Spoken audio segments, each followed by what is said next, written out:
rarely spoke, except for his iconic deep, drawn-out "you rang."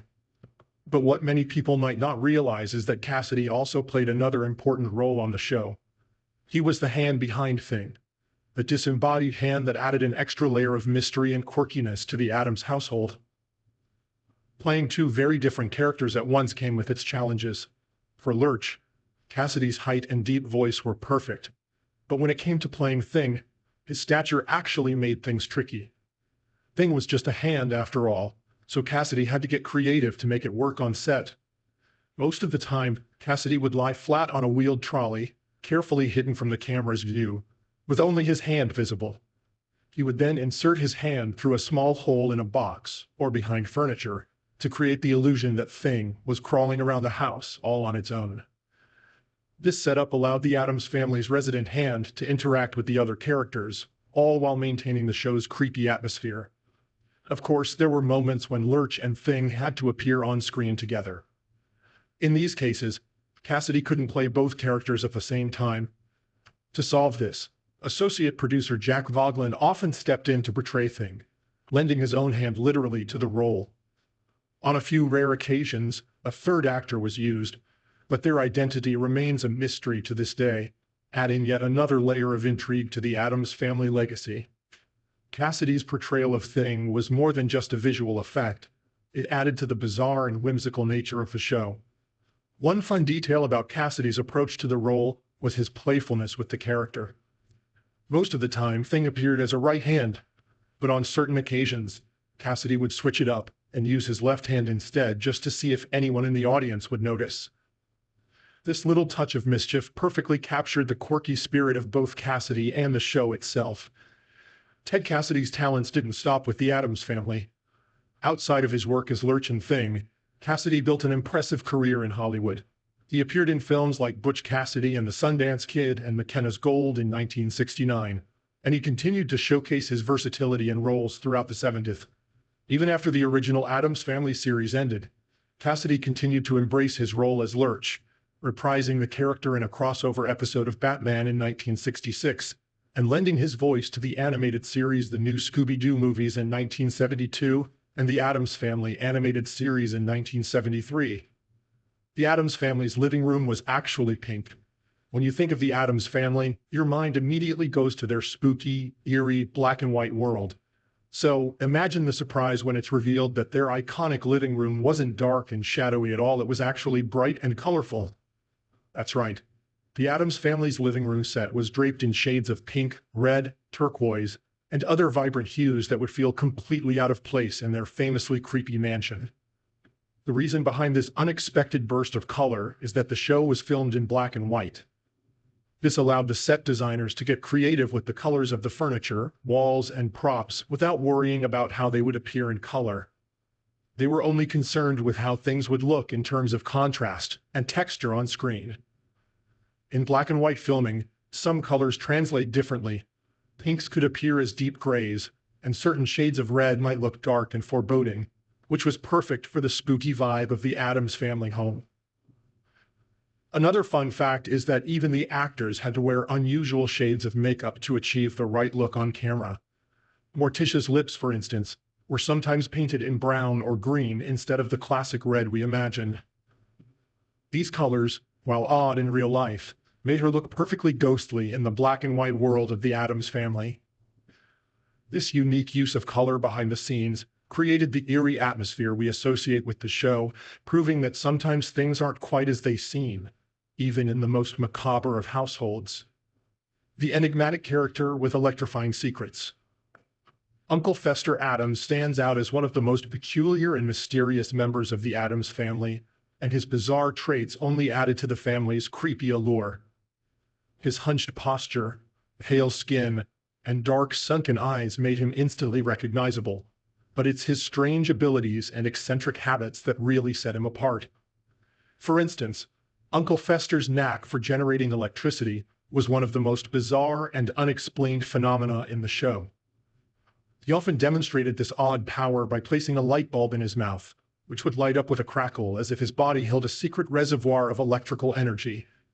In some adaptations, his electric abilities are so potent that he could shoot lightning from his hands or survive direct lightning strikes without harm.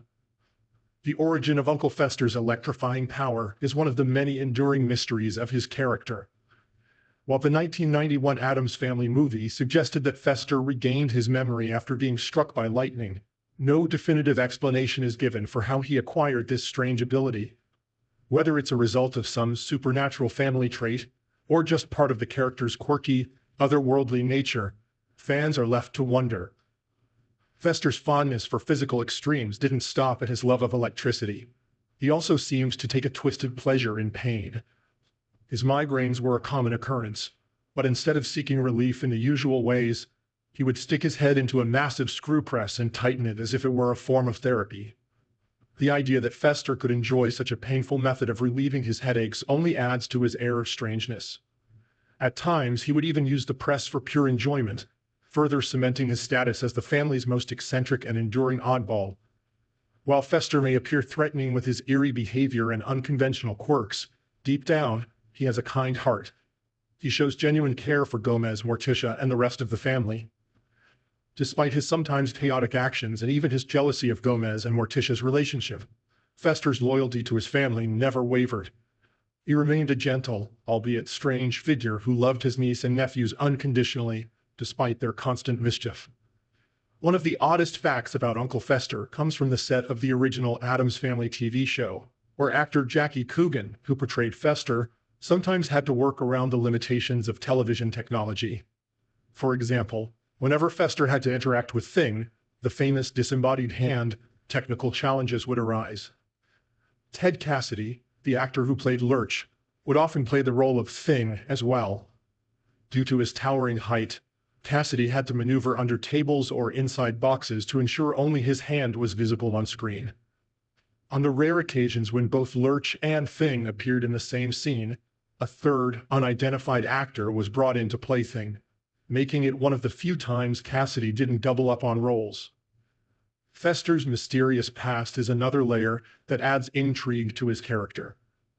While he was originally Morticia's uncle in the 60s sitcom, later adaptations, such as the animated series and the Netflix show Wednesday, positioned Fester as Gomez's brother. The shift in family ties added more confusion to his background, but one thing stayed consistent: Fester's deeply embedded ties to the Addams family's strange history. The Addamses, an eccentric clan with strange roots. The Addams family is unlike any other. While most people shy away from the macabre and the grotesque, the Addamses fully embrace it. They take delight in the dark and twisted, finding beauty in things that others would consider horrifying. What makes them even more mysterious is their apparent lack of awareness or concern about how strange they seem to outsiders.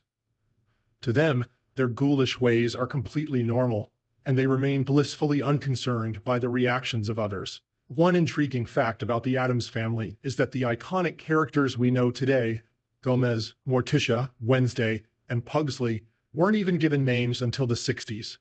Created by Charles Addams in his New Yorker cartoons, they were a collection of quirky, spooky figures.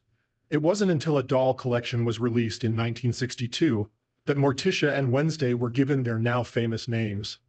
A few years later, with the debut of the Addams Family television series in 1964, Gomez and Pugsley were also christened with their recognizable names.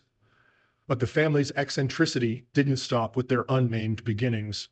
Their home itself was a character in its own right, filled with bizarre and dangerous pets like Pugsley's octopus, Aristotle, Morticia's carnivorous plant, Cleopatra, and even a lion named Kitty Cat. And who could forget Thing, a disembodied hand that silently performed tasks around the house? Each of these strange and unnerving elements added to the overall mystery of the Addams family, making them a fascinating and bizarre group that captured the imagination of audiences for generations. The mystery behind Gomez's name and fortune. Gomez Addams is one of the most eccentric and charismatic characters in the Addams family, but his name didn't always roll off the tongue. In fact, when the character was being developed for television, Charles Addams originally suggested two potential names, Rapelli and Gomez. Ultimately, it was the actor John Astin, who portrayed Gomez in the original TV series, who chose the name that would become iconic. While Gomez is a surname in Hispanic culture, it became Gomez's first name, adding another layer of oddity to the character. Gomez's personality, which was largely shaped by the TV series, became synonymous with the idea of a mad Castilian. He's often referred to as having Spanish ancestry, a fact that came up in various episodes, with Gomez proudly embracing his heritage. But his backstory is filled with contradictions that add to his mystique. For instance, although Gomez comes from an extremely wealthy family and has been a multi-billionaire since childhood, he claims to have performed odd jobs and scrimped and saved when he was younger. He also occasionally boasts about failing law school and takes great pride in his unconventional achievements, like losing court cases and sending criminals to jail while acting as their defense attorney. Despite his quirky behavior, Gomez is a savvy businessman, although his investments are guided more by whimsy than strategy.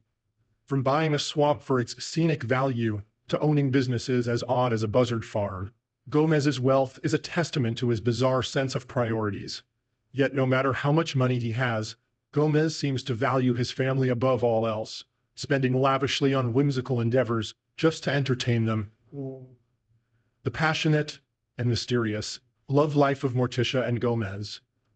The relationship between Morticia and Gomez Addams is legendary for its intensity and passion. In an era when TV married couples were often portrayed as restrained and proper, Morticia and Gomez broke all the rules. Their on-screen chemistry was electric, and they were one of the first TV couples to imply that they had an active sex life. Their love for each other was anything but conventional, yet it was strangely endearing.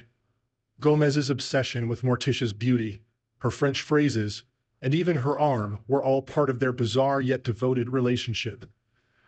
Despite all this passion, the pair never shared an on-screen kiss on the lips. Instead, Gomez would passionately kiss Morticia's arm, especially whenever she spoke French. This playful and odd dynamic made their relationship stand out from the typical portrayals of married couples on television at the time, which were often distant or cold. What makes their relationship even more intriguing is how deeply their love and respect for each other permeate their lives. They are unapologetically themselves around each other, thriving in their shared love for all things dark and gothic. Their romantic gestures are often over the top, from sensual tangos to intense gazes, but their bond is one of the healthiest and strongest on TV. Their ability to be completely themselves with each other, without fear of judgment, is what makes them such an iconic couple. Thanks for watching, and see you in the next video.